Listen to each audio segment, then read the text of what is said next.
আসসালামু আলাইকুম। কেমন আছেন সবাই? আশা করি ভালো আছেন। চলে এসেছি শখের ছাদ বাগানের নতুন একটি ভিডিও নিয়ে। এই যে পুঁইশাক দেখতে পাচ্ছেন, আজকে ছাদে এসেছি এই পুঁইশাকগুলো নিয়ে রান্না করব। তাই এই যে ফল দেখেন কত সুন্দর দেখা যাচ্ছে। বৃষ্টি হয়েছিল, তো বৃষ্টির ফোঁটাগুলো ফলের গাছের গায়ে কি অপরূপ সুন্দরই না লাগছে। এই যে চলেন আগে এই পুঁইশাকগুলো উঠিয়ে দেখেন কত সুন্দর টাটকা তাজা পুঁইশাক, দেখতেই কত সুন্দর লাগছে না? আপনারা এতদিন ধরে আমার ভিডিওতে এই পুঁইশাকগুলো দেখতেছিলেন, এবার পালা হচ্ছে এগুলোকে রান্না করে খাবার। অনেকটাই বড় হয়ে গেছে, কিন্তু আজকে ডাঁটগুলো নিব না, কারণ অনেকটাই ছোট গাছ। তো ডাঁটগুলো ভেঙে নিয়ে গেলে আর বড় হবে না, তাই পাতাগুলোই ছিঁড়ে ছিঁড়ে নিব। পাতাগুলো দিয়েই আমার রান্না হয়ে যাবে। আমাদের বাসায় মেম্বার হচ্ছে 3 জন, আর আমার হাজব্যান্ড পুঁইশাক খায় না, তো আমি আর আমার একটা ছোট্ট মেয়ে, আমরা এই 2জনই। তাই ডাঁটগুলো আর নিব না, পাতাতেই আমাদের হয়ে যাবে। কথা বলতে বলতে পুঁইশাকগুলো তোলা হয়ে গেছে। এবার চলুন আপনাদের একটা জিনিস দেখাই। দেখুন এই গাছের ডালিম গাছের পাতাগুলো কি সুন্দর লাগছে, তাই না দেখতে? এগুলো ধীরে ধীরে সবুজ হয়ে যাবে, এগুলো কচি পাতা, তো এই জন্য এরকম। আর এই যে দেখুন আমার ডালিম কত সুন্দর, ছোট্ট এখনো, আরো বড় হবে অনেকটা। এই যে এখানে এক গোছা নয়নতারা ফুল হয়েছে। চলতে চলতে দেখি আমার মেয়ে খরগোশটাকে ছেড়ে দিয়েছে। এই যে বলে বাবুলে, এখানে এসো, এখানে এসো, একটু আদর করি, আসো। ওকে ওর গায়ে হাত বুলাতে খুব ভালো লাগে, একদম নরম তুলতুলে। ছাদে গেলেই ওকে আদর করি। এরে গেল গেল গেল, চলে পালাইছে।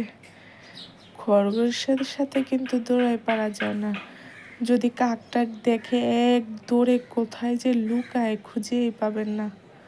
এই যে পুঁইশাকগুলো এখানে আছে, চলুন একবার মুরগির ঘর থেকে ঘুরে আসি, দেখি কোনো ডিম ডুম পাই কিনা। এই যে দেখি, মাশাআল্লাহ, আজকে তো দেখি 4টা ডিম পেড়ে রেখে দিছে। সবগুলাতেই মনে হয় পারছে আজকে। ডিমগুলো নিয়ে নিই, নয়তো আবার যদি ভেঙে যায়।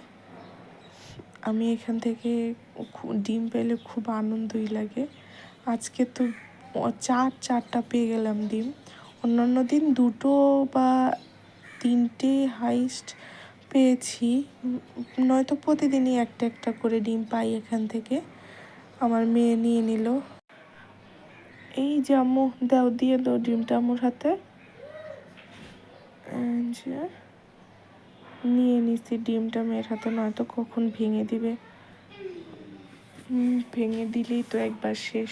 এখানে রাখি আপাতত, যাওয়ার সময় নিয়ে যাব। চলুন, ছাদ ঘোরা হয়ে গেছে, এবার যাব রান্না করতে।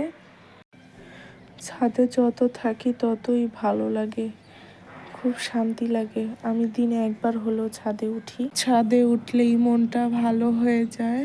চলুন, চলে এসেছি বাসায়। এসে শাকগুলো কেটে ধুয়ে পরিষ্কার করে নিয়েছি। এখানে চিংড়ি মাছ নিয়েছি, আর অর্ধেক শাকগুলো এখানে সিদ্ধ করতে দিয়ে দিয়েছি। একটা আলু সিদ্ধ বসিয়ে দিয়েছি ভর্তা করার জন্য। পেঁয়াজ মরিচ সব কেটে নিয়েছি। এখন একটা কড়াই নিয়ে নিলাম, কড়াইতে এবার দিয়ে দিচ্ছি সাদা তেল।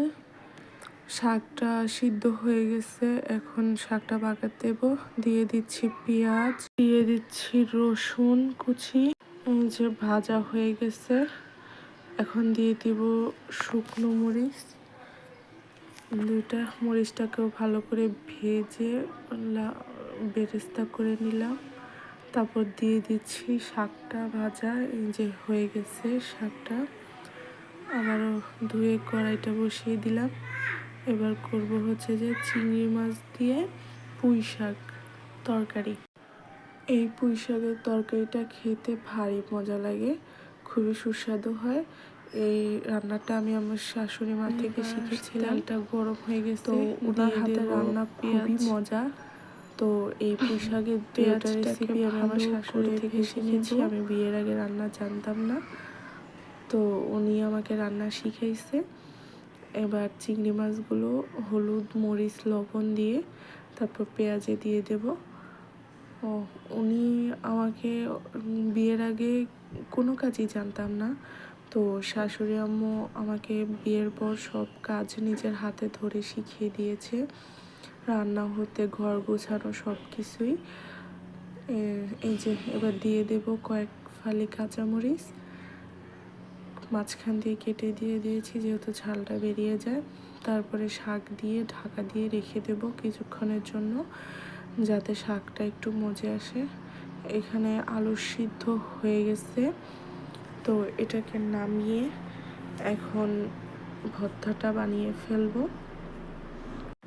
এবার একটা কড়াই বসিয়ে দিলাম ভর্তার জন্য।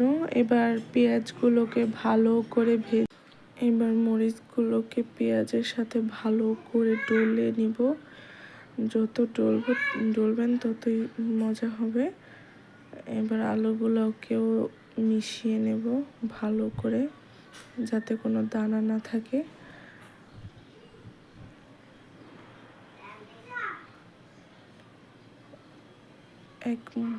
বেশি করে সরিষার তেল দিয়ে দেব। সরিষার তেল যত দিব তত মজা হয়। এখানে শাকটা হয়ে গেছে পানি দিয়ে, তারপর ঝোলটা বানিয়ে নেব। পর্যাপ্ত পরিমাণে পানি দিয়ে দিলাম, এবার ঢেকে রেখে দেব। এখানে একটু ডাল ধুয়ে বসিয়ে দিয়েছি, যেহেতু আমি মেয়ে সহ যেহেতু পুঁই শাকের তরকারি দিয়ে ভাত খাবো, তাই আমার হাজব্যান্ডের জন্য ডাল আর ভর্তা বানিয়ে দিলাম। এখানে ভাত আর ডাল হয়ে গেছে। এই যে এই হচ্ছে তরকারি রান্না করা শেষ। কার কার এই পুঁই শাকের তরকারি দিয়ে চিংড়ি মাছ দিয়ে এরকম ভাজা করে খেতে ভালো লাগে কমেন্টে বলবেন। আর ভিডিওটা ভালো লাগলে প্লিজ কমেন্টে বলে যাবেন, আর চ্যানেলটাকে সাবস্ক্রাইব করে দিবেন। সবাই ভালো থাকবেন, সুস্থ থাকবেন। আল্লাহ হাফেজ।